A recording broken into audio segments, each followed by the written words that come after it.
จะได้มือว่านเนี่ยลืมชื่อลืมชื่อว่าโดยจักชื่อจักชื่อพอเท่าโก้จักชื่อเบาโก้แล้วอันนี้ไปหน่อยเลยน้องคนสะดุดเนาะคนสะดุดวันนี้ปลดเกิบเด้อบันนี้เด้อให้กันจะปลดเกิบเด้อเวลาขึ้นปลดเกิบว่ามันเปื่อนมองนี่เปื่อนแล้วก็มองนี่มันเปื่อน ทีล่างเนี่ยพอเท่าแล้วเฮ็ดเตียงให้เราได้นี่นี่เราเฮ็ดเองเลยเนี่ยผู้ไม่แปะมันเตรียมแต่แอบแล้วมันนี่โอเคพอเท่าใหญ่พี่น้องเอ้ยเนาะพี่เจ้าเลดคักแน่ได้พี่ลกไก่พอเท่าใหญ่ไม่คือจะกงเฮ้ยกล้องแล้วไหมมันดีดมานี่กล้องมีไม่ซื้อเฮ็ดเลยบ่มีแล้วบ่บ่มีหมดมีก็เอาดอกไม่กล้องจะบอกว่าบ่เอาไม้กงอยู่ในเด้อแต่ว่ายืนเอามาเบิ่งในพี่เอามาเบิ่งหน้ามันจึงบ่เห็นตัวนี้ซื้อ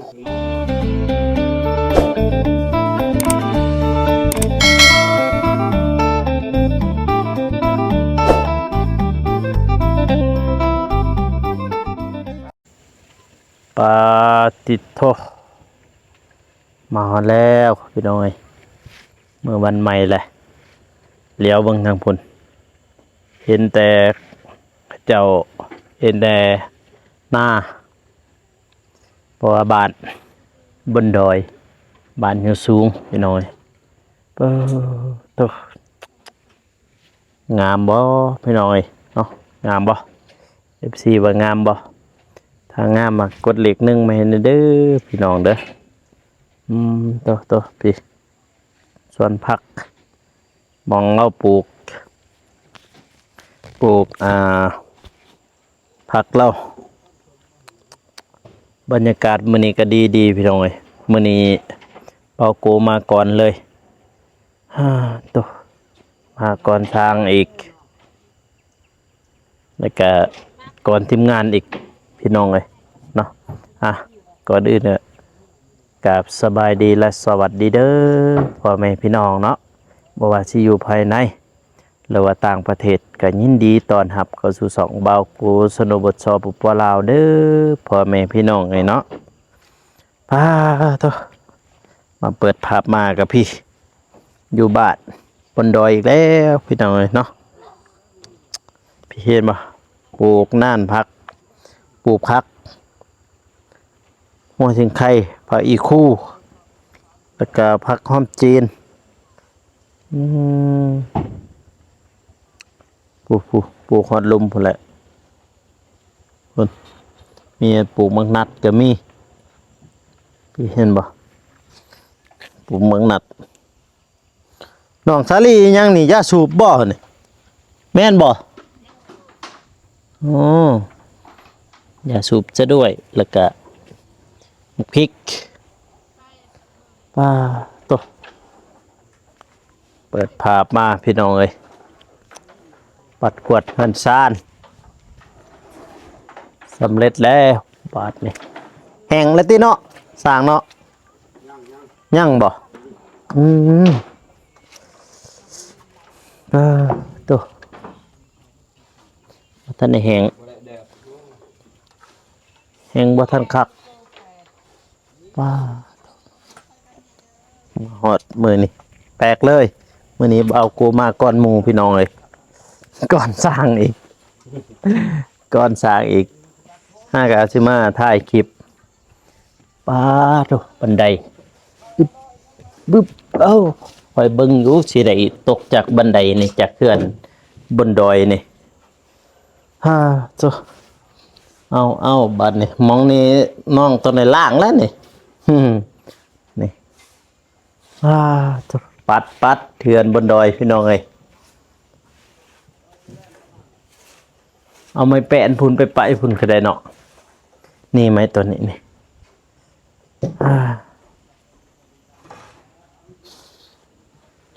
สีเมื่อวานนี่พี่น้องได้แต่เครื่องนึงดิได้แต่เครื่องนึงพุ่นก็บ่ทันได้เหลื่อมปานใดดอก อืมตัวนี้เรียบร้อยท่าวันนี่อึ๊บตรวจเช็คอีกว่ามองได้บ่ทันใดถ้าจึงสิได้ให้สร้างมาแปลงมานี่เบิ่งเถอะบ้านบนดอยวันนี้ก็ต้องล่างอีกแล้วนี่เห็นบ่มันจะขี้ดินขี่กันใดในยางไว้ลมลูกติงใส่ลูกติงกะพอดีพี่น้อยพอดีแหละสักหนึ่งแต่ว่าท่าสีหาเบาอนุ่งเป็นซื้อซีมาเนาะเพราะว่างบน้ำเพิ่นเนาะพี่น้องเนาะถ้าเพิ่นซื้อซีมาอะไรจึงเบาโกสิมาทาซีทายังเพราะว่าสร้างเพิ่นจะมาแล้วแต่ว่าเบาโกมาก่อนมาบ่แต่ประมาณ5 นาทีนี่แหละสร้างมันจะมาหอดจบปัดเลยจ้าปีจึงน้อยจึงตรวจเช็คด้านในว่าตะมองใดมันบ่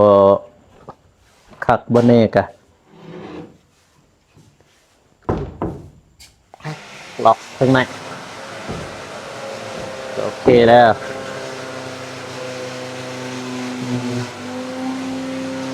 บ้านเทวดาบ้านบนดอยบ้านภูเขาบางคนก็เอิ้นบ้านภูเขา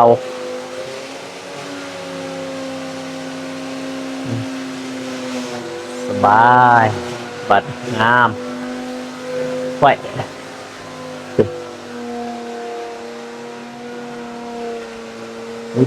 งามบ่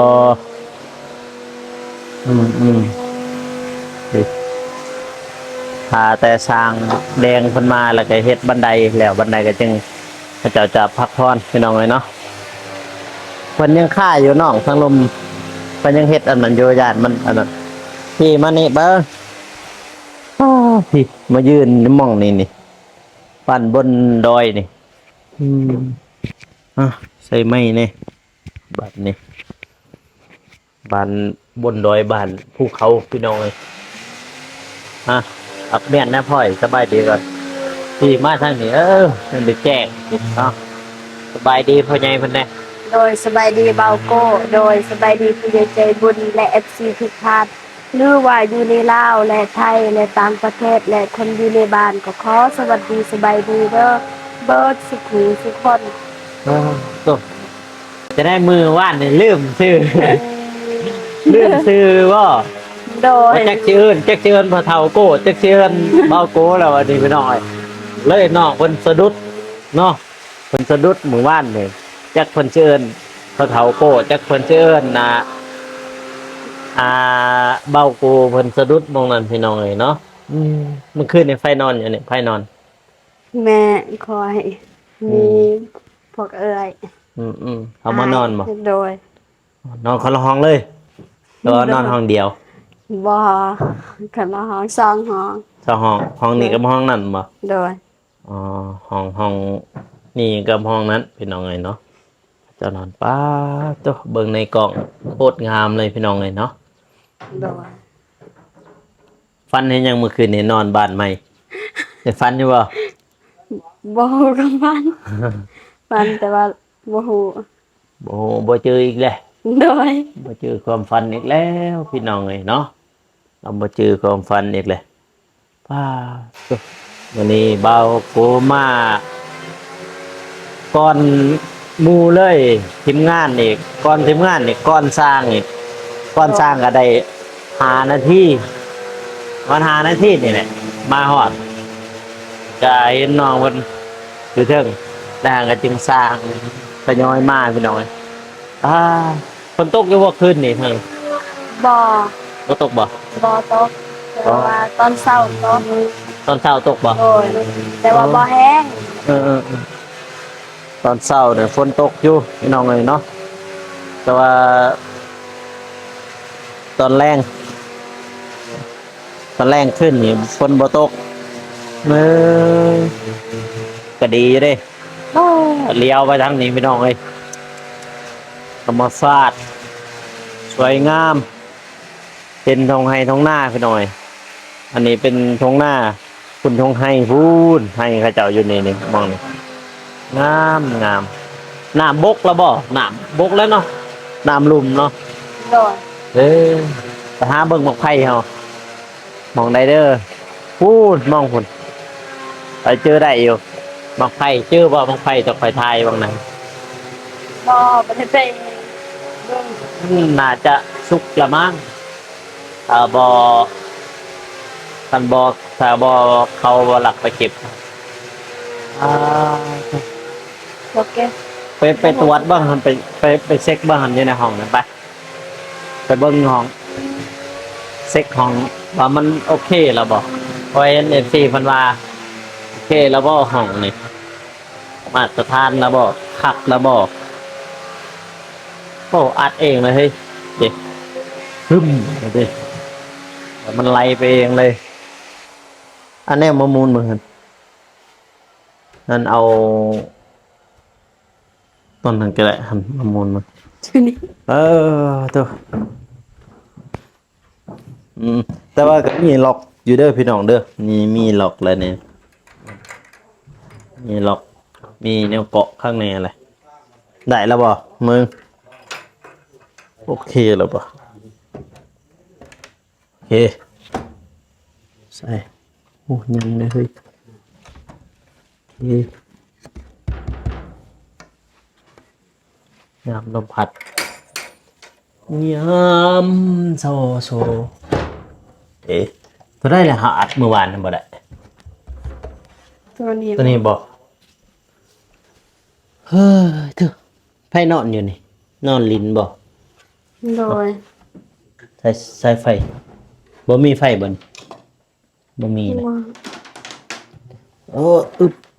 เฉพาะว่าสากโทรศัพท์บ่เข้าตัวนี้บ่เอาถามว่านเนี่ยเฮาอัดว่านเนี่ย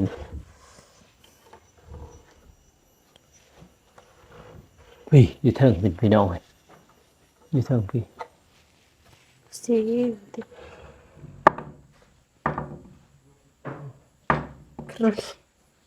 แห้งเลยหั่นเลย อ๋อมันต้องใช้ความแรงดิเฮ้ย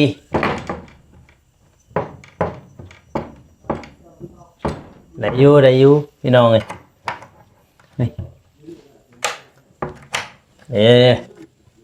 เฮ้ยก็ได้แล้ววะ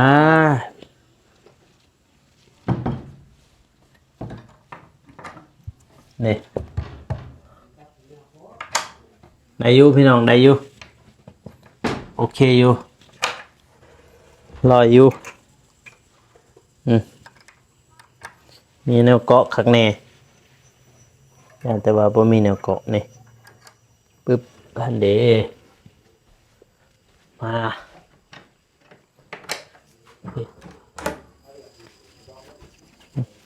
มีแนวเกาะอยู่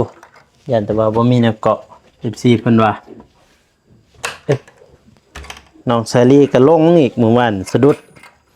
จักเชิญปะตาโกเอานี่เฮ้ยต้นเกาะ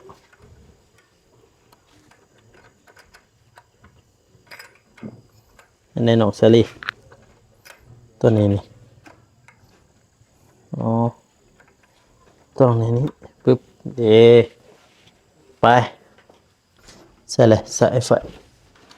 นี่เนาะถ้าเบิ่งเด้อเขาอยู่บ่เด้อมาเช็คห้องนี้ม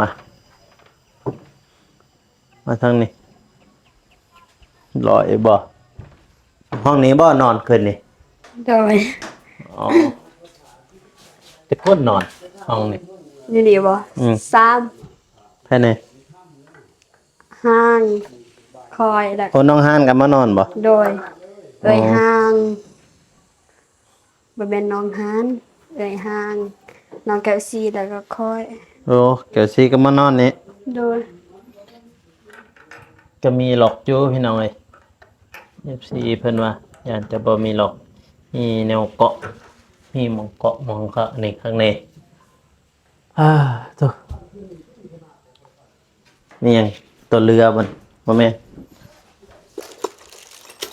ตัวนี้ใส่อยู่นี่ ยังคำซอย จังซี่รึมอันนี้เด้ตัวนี้เด้ไปใส่มันเพ่บ่ เทแล้วเด็กน้อยเฮ็ด ฮะ เท ดึงน้อยเฮ็ด โดย กับน้องของเราสลิมาเสียงเจ้านี่ ตัวมาเบิ่งห้องนี้มาอึบห้องนี้บ่มีไผนอนตีขึ้นนี่ห้องนี้นี่บ่มีไผนอนบ่ บ่ อ๋อลอยเหรอวะ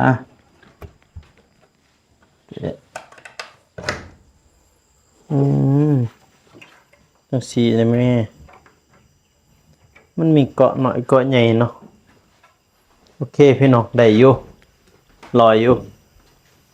เบิ่งลองล็อกเบิ่งฮะจะอยู่ในเบิ่งจะอยู่ใน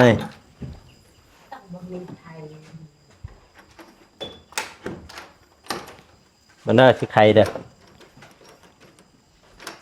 เอาเลาะไข่บัดนี้ ใคร จะเอาอะไรไข่ ว่าให้คอยไข่อีก ผมมีทอดหมด ทอดเบิดแล้วบ่ ทอดหมด อ๋อทอดเบิดก็บ่เป็นหยังแล้วจึงสากห้ามพี่น้อยระเบียง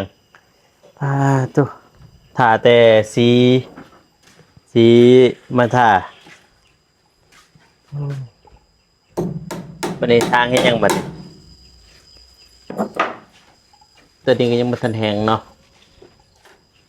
บ่ทันแห้งคักแน่บรรยากาศก็โคตรดีเลยมื้อนี้ไก่สิแล้วแล้วแดดออกเนาะทางนี้ โดย เออ ฟังไปปลายอย่าง ว่าตัวที่ปัดตัวนี้เนาะนี่ตอนทางเราขึ้นมาเลยมาปัดเลยปัดเพราะว่าเมื่อกี้ช่างเพิ่นอยู่หลุม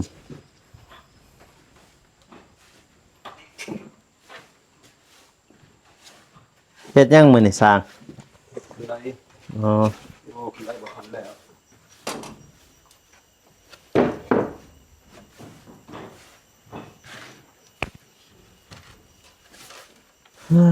ตัว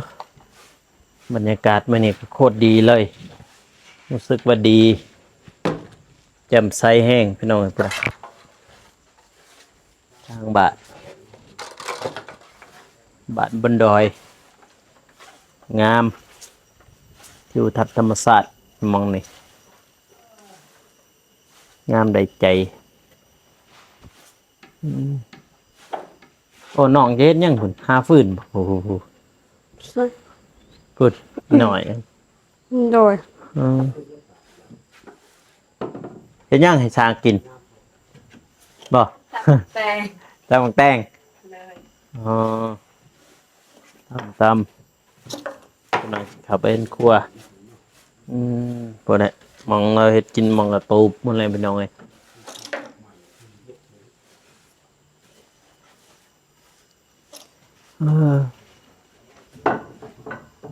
กล้องไปทางไหนแล้วตัวนะฮะกล้องแจนก่อนก็ได้ระวังมันตกเลยตกพอดีหัวแตกจ่อยเลย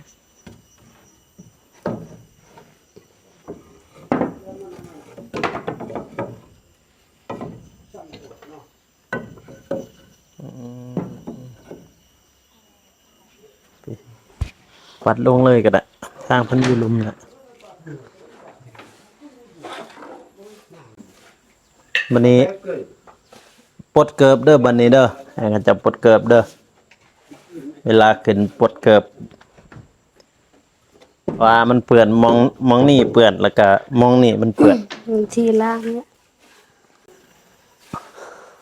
หายากเด้บ่มีน้ำล้างเด้ทาง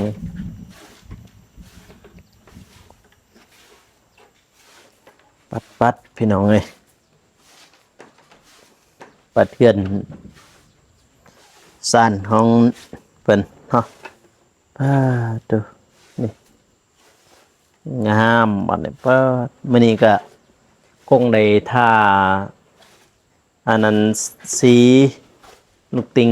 เนาะพี่น้องเนาะทาแล้วก็เรียบร้อยแต่ว่าตอนนี้ยังทาเบานุ่งเพิ่นมาเพองบน้ำเพิ่นให้เพิ่นซื้อสีมาทานี่ตามนี่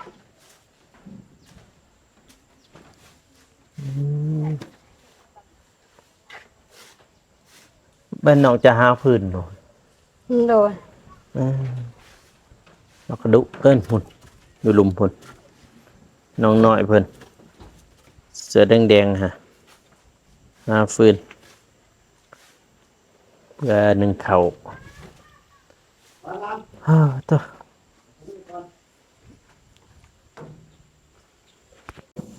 ลงไปพันนี้โอ้ยเป็นตะยานตกเธอเฮ้ยเป็นตะยานตกเธอพี่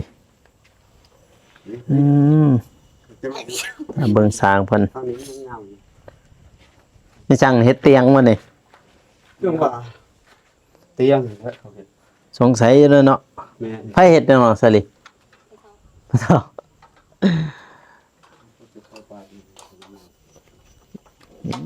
บ่เท่าเราเฮ็ดเตียงให้เราได้นี่นี่เราเฮ็ดเองเลยเนี่ยผู้ไม่แปะมันเตรียมแต่แอบแล้วมันนี่ เวลาให้มันจับเลยเงาปวดตรงนี้เลยหัวเงาก็ตัดทิ้งเงาก็ตัดตัวหันนะตัวขบาดหันนะ ตัวนี้บ่เสียดบันไดฮะ มาเจอลองก่อนอะไรกันยังแนวนั้นคือเก่า ป้าเฮ็ดบันไดพี่น้อง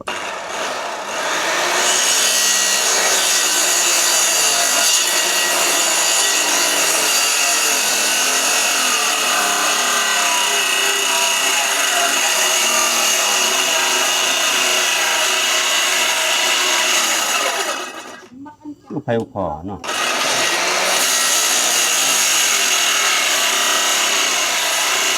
ไอ้นี่มันเป็นยัง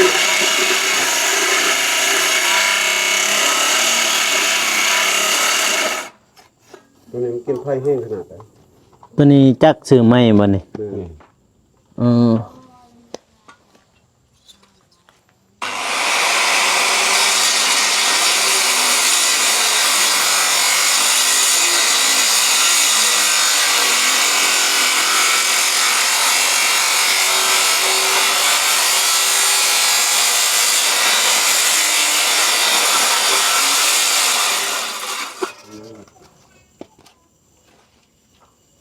อย่างนั้นเลยปีนโหด ยังหมึกลาย จะได้อำลาเอาคู่แล้ว แล้วบันไดก็ตามล่ากันแล้วบัดนี้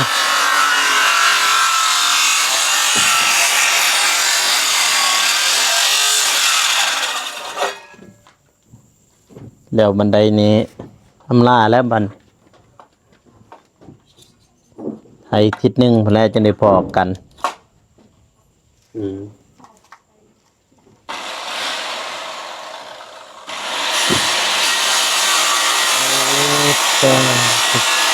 โอเคขาดแล้ว อันนั้นกระมัดเลยเด้อเล็กจะผูกหานี่ ตะปูหาเบิดบ่ ลองใช้ไหม เดี๋ยวโทรหา ยาว เบาน้องพี่ลูกไก่เราลูกไก่พอเท่าใหญ่พี่น้องเอ้ยเนาะพี่เจ้าเลดคักแน่ได้พี่ลูกไก่พอเท่าใหญ่ ของแท้เลย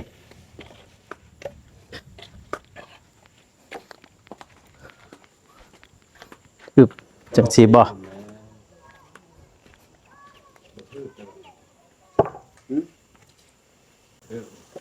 ไม่คือไอ้กงเฮ้ย กล้องแล้วไหมมันดีดมานี่กล้อง มีไม่ซื้อก็เฮ็ดเลย บ่มีแล้วบ่ บ่มีหมด เออเด้อ มีก็บ่เอาดอกไม่กง แต่พ่อว่าบ่เอามันกงอยู่ในเด้อแต่ว่าเดี๋ยวเอามาเบิ่งในพี่ เอามาเบิ่งหน้ามันจึงบ่เห็นตัวนี้ซื้อข้างนอก เออเกมเฮ็ดบันไดมื้อนี้พี่น้อง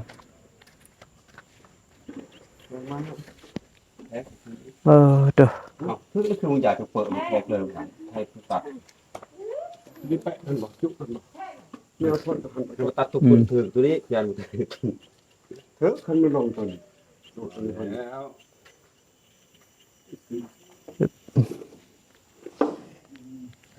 แท็กตัวนี้ก่อนจักซิปหัวเสียวนี่มันเสียวจุกเลยนี่ ตัว ซ้ำนี่เลยเราห่างมันออกได้ เกมเฮ็ดบันไดพี่น้องเอ้ยมาเบิ่งอ้อมๆเฮือนเนาะมาถ่ายพี่น้องได้เบิ่ง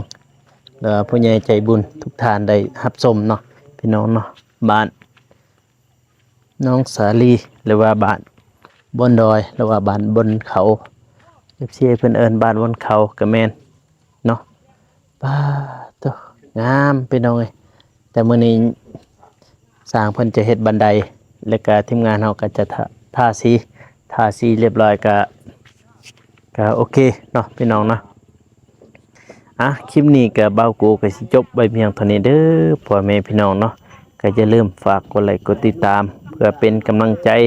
ให้เบ้ากูเด้อพ่อแม่พี่น้องเนาะแล้วก็ทีมงานเนาะโอเคคลิปนี้ก็